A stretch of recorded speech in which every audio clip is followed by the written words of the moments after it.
Coucou la famille, c'est encore moi la vôtre, Mr. Alors, coucou la famille, j'espère que vous allez bien. La famille, un bon tonton, jeune fille, une grande dame. Nalina rappelé que to kota qui déjà 2025. Oui, année 2025 to kota qui. Et puis to zana deuxième mois de février. Kozala qui dit bate.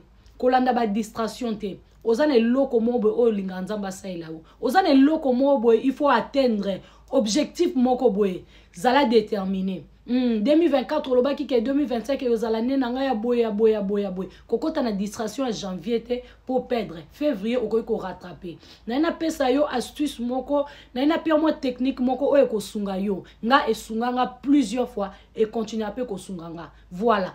Toza awa biso to koti déjà na avion, to koti déjà na bateau, to koti déjà na kati ya camion, to voiture ya kokende na nzambe na bénédiction. Na lobi boye ko bossa na te ke osenga nzambe, ko bossa na to loba ke okokoma boye, okosala boye ba projet na yo. Tu vois ce que je dis? Voilà. Février yango. Lamuka na pongi.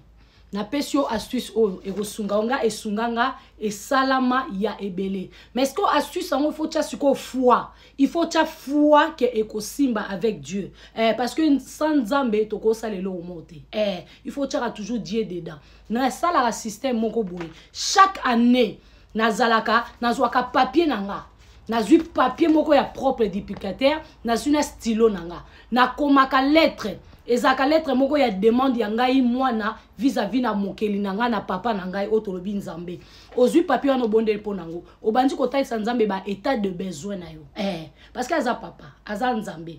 Otalisi état de besoin na yo. Seigneur par ta grâce na lingi boye, na lingi libala, na lingi kotanga, na lingi na sala business, na lingi na sala na passer permis nanga, na lingi mwana nanga bika, na lingi mobali nanga, papa nanga bika, ngai moko na bika na maladie bwe, okomi ya malamu o yo moko o motema na o eyebi. Oui, tozana na makambo moko bwe, biso moko soko vai na toilette e yaka penza elelisa motema na yo, tozana na posa o accomplir ango me okokakate. Senga soutien, senga aide nzambe. Oui, Saint-Esprit azawana.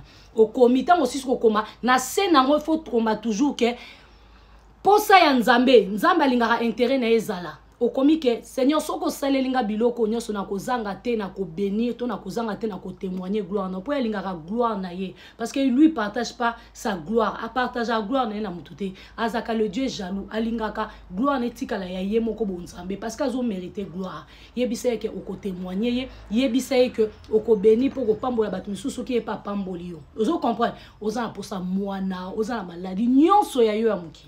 Ngana komaka osali yango ozala misusu pezala ke azana posa abota abala nyonso ya mokili tango komi bongo o prier po nango tango prier zala sincère na nzambe nzambe bakosaka ete nzambe bayaka ko manipuler ete nzambe bayaka osala eba je ya bato mokili te ayebi motema na yo koleka yo moko tango sisi okangi yango zala na foi o prier po nango obombi yango quelque part.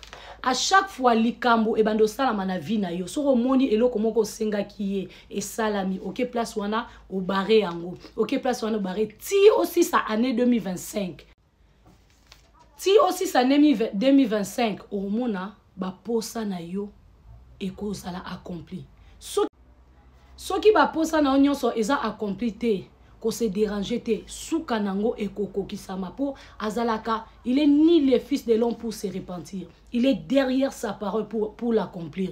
Tambola siko bien. Tango sali ba veu wana na nzambe, ozo tambola siko bien na kreta nzambe, ozo tambola ko sa mutu mabete vite à vie. Au mona, oya ko klobake nzambe merci. Ko pesanga merci te gloire raison akapa nzambe za stratégie o ngai balakisanga o na salelaka yango na lakisi yonga na yebi yango vraiment na ministère à combat spirituel. Ah ouais, si femme si. Voilà.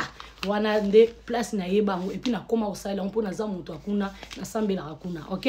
Ouais, na zape Abakouk fidèle toujours na poste. Voilà. Que Dieu bénisse tout le monde na linga bino na bika na penser na bino na pesa bino bolonga la ba distraction wana ba oh boye te zonga 2023 25 tozana na deuxième mois année zano ne bandeli.